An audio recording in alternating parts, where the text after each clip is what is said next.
welcome! If you're new here, I'm Jade. I'm a cozy political fantasy author, and this is my debut novel, The Solstice Court. I am working on my sequel, and I thought I would do the writer's mid-year freakout tag because I have been somewhat vlogging a lot of my process, and my last vlog, the vlog where a lot of things happened, got somewhat corrupted, which was definitely a bummer, but since Kat, the creator of this tag, so kindly already tagged me in this video, it kind of all just works out where I can update everyone where I am at in the process with the sequel. The caveat, of course, being that it's no longer mid-year. We are in the second half of the year, but I think it'll still be fine. It'll catch everyone up. It'll make me feel better. If you are not acquainted with the Solstice Court already, I will give a very brief synopsis. The Solstice Court follows our main character Kezra, who's growing up in the neutral kingdom of Alaster, with both of her neighboring kingdoms being at war with one another. She is expected to be completely neutral in this war. However, when both neighboring kingdoms' heirs come to her court, she has to navigate neutrality, if it even exists at all. This is a cozy political fantasy, and I would put it in the YA category, though I would say this is upper YA. Kezra herself is between the ages of 17 through 19, and the second book takes place when she's 20. That is something to bear in mind that I have navigated as an indie author. I don't have a traditional marketing team. I would say this is the aesthetic for book 1,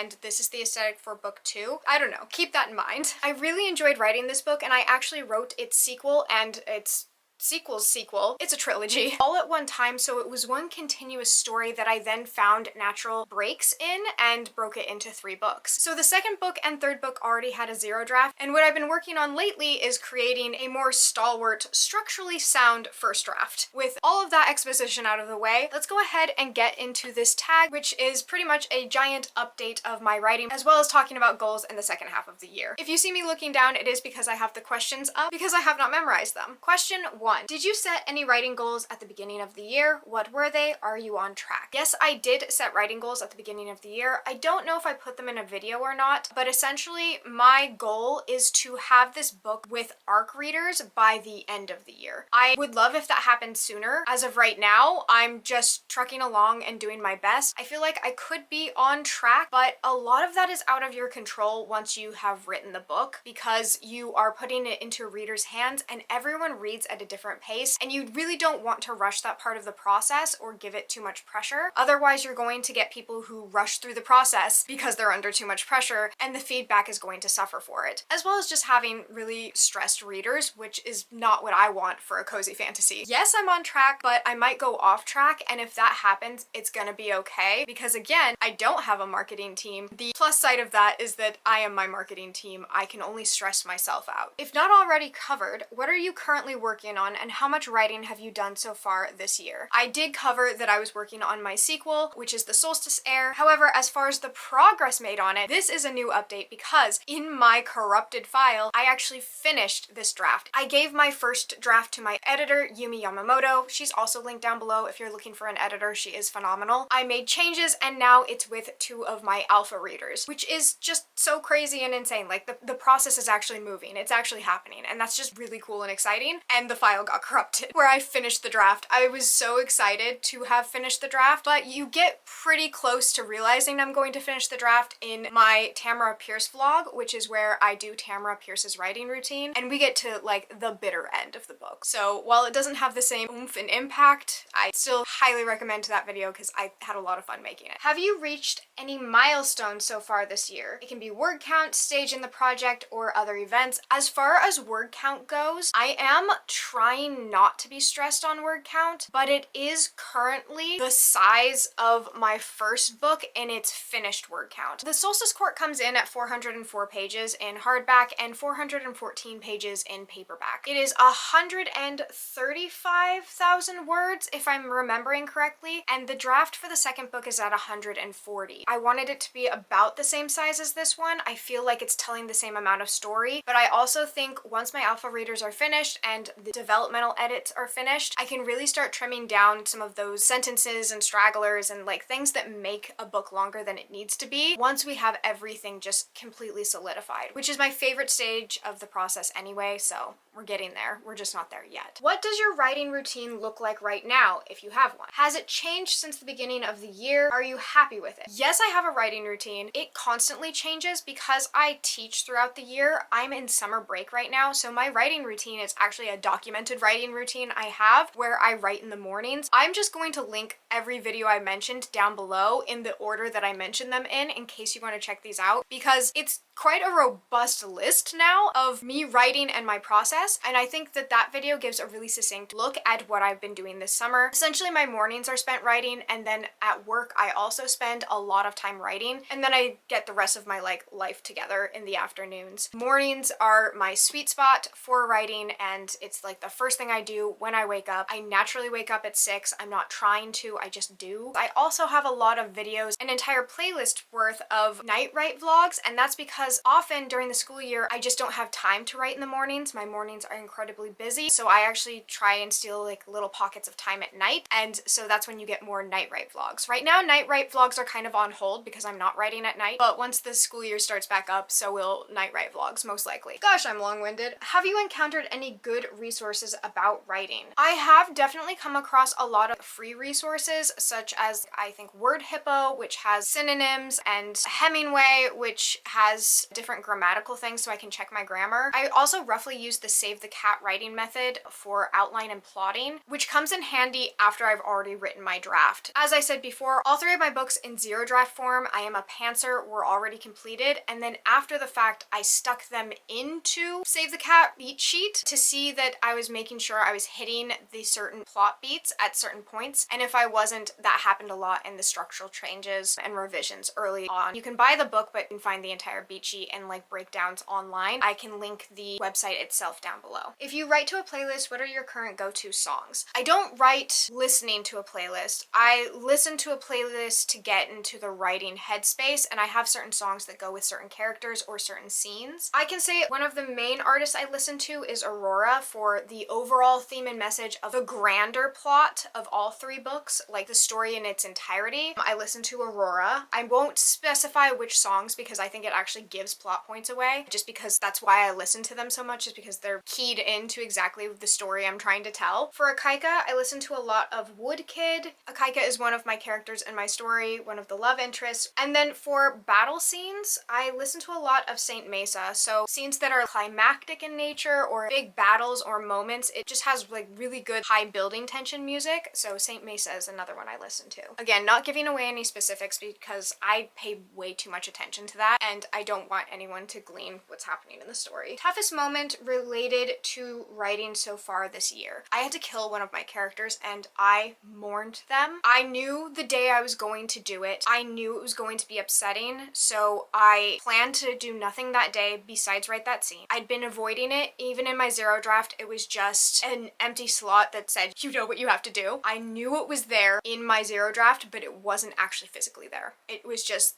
not there. I spent the day gearing myself up. I sat down, I wrote the scene, I cried while I wrote it, and then afterwards I grieved and I mourned. That entire next week, I was kind of still in mourning. Every scene I wrote after that, I was like, you're not there, you're not there. And it was really hard for me. So the grieving process of letting go of one of my characters that I knew from the get-go, from the moment I wrote them, the moment that this story was breathed into life, this character I knew was not going to make it, and it was really difficult to do. I knew there was no way around it, or I would have. I would have been a craven. I would have been a coward. I would have let them survive, and I couldn't. Next question. Best memory related to your writing so far this year? I'm gonna go ahead and say it was the Tamara Pierce writing routine. When I was writing, I was just in a really good headspace. I was having a lot of fun. I very much so admire Tamara Pierce. I would say that she's like my all-time favorite author just because of longevity of like how long I've loved her. She was one of the first books I ever read. It meant a lot to me. It felt really special, and I got through the climax. It felt really good to write, and it felt like I was on the right track. Very connective. I was very sentimental. Something important that you've learned or advice for your future self. Can be very practical about the craft or more broadly about your own practice. Something important you've learned or advice for yourself. Oh, I have to give advice to myself?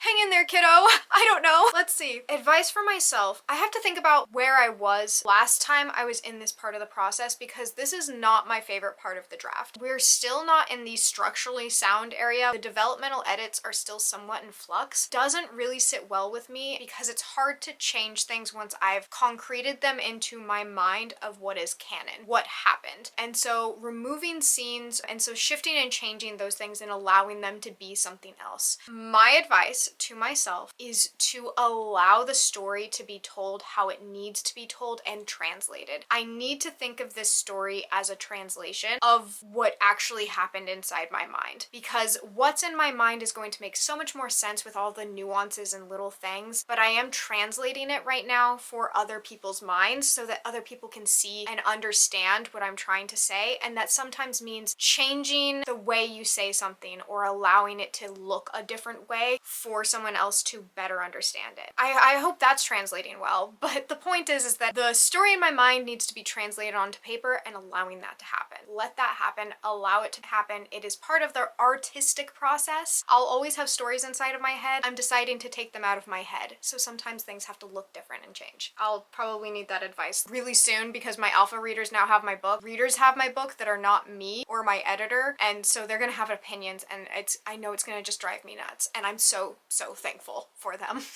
Last question, what would you like to accomplish with your writing during the second half of the year? I have so much I would like to accomplish. First, I would like to get my alpha reader feedback back, and I'd like to go head first and work on those revisions immediately, because I'd love to give my next draft back to my editor for a final look through, get everything in its place so that I can hand it off again to beta readers. Beta reading is probably my favorite part of like the publishing process. I had so much fun with the reader feedback, and they were like ripping it apart, but they were doing such a good job of it. Insight and questions, it was tingling to the mind. So I'm excited to get to that part of the process. I definitely want that done probably in the next 3 months or so that I can get by the end of the year ARC readers. I don't have an exact publishing date out just yet, but I am thinking spring of next year is my publishing date, so I would need ARC readers throughout winter in order to have it prepared for spring. If I can't have it for spring, I'll look at summer, but I really would like spring so that it's out in the world for summer because the book itself takes place in summer. And then I need to get back on the marketing train and really start pushing my book again, because I let marketing completely go while working on this book because I wanted to give it my full attention, and that I will use for marketing and pushing it out and finding readers again, which I'm very excited about. I don't have hard set dates because, again, the only one I can stress out is myself, and that will stress me out. Until I absolutely need to have concrete dates, I'm not giving them yet. And the final prompt is to tag other writers. I'm gonna go ahead and shout out some people I just really enjoy watching without the intention or requirement of them doing a tag that is meant for mid-year that I botched and did after mid-year, because like that's my bad, that's on me. So first off, I'm going to shout out, of course, Kat from Curious Cat, who is the creator of this video. You should definitely check out her channel. She does writing and book content. And then I will also shout out Lindsay Puckett. Lindsay Puckett is a dollop of sunshine. You should definitely watch her channel. She is traditionally published, and so you can get the other side of it. She also does middle grade. She's quirky, she's fun. I absolutely adore her. Another channel I really love to watch is Sarah Sutton. She is a sweet romance author, which is not a genre I write. I just love watching her writing process, and because she's an indie author that's really well established, she's an excellent resource as well as enjoyable. And honestly, there's just so many more that I'm just gonna list just a slew of authors down below. I watch all of these, I enjoy them so much, and if I just try and use recall, I'm just gonna fail. That is it for the writer's mid-year freakout tag. I am freaking out that it is past mid-year now. If you have a writing project that you're working on, I'd love to know about it. Where are you in your word count? Do you have any goals or aspirations for it? Are you going to be publishing, or are you just doing it for yourself? I really do enjoy writing vlogs because I love seeing everyone else's process and how passionate they are about their work. So please don't feel shy being passionate down below. I would love to read it. But if you feel too shy, you can go ahead and just leave the pen emoji. Whether you do or not, I hope you're enjoying the sun or more stars wherever you are. And until next time, bye!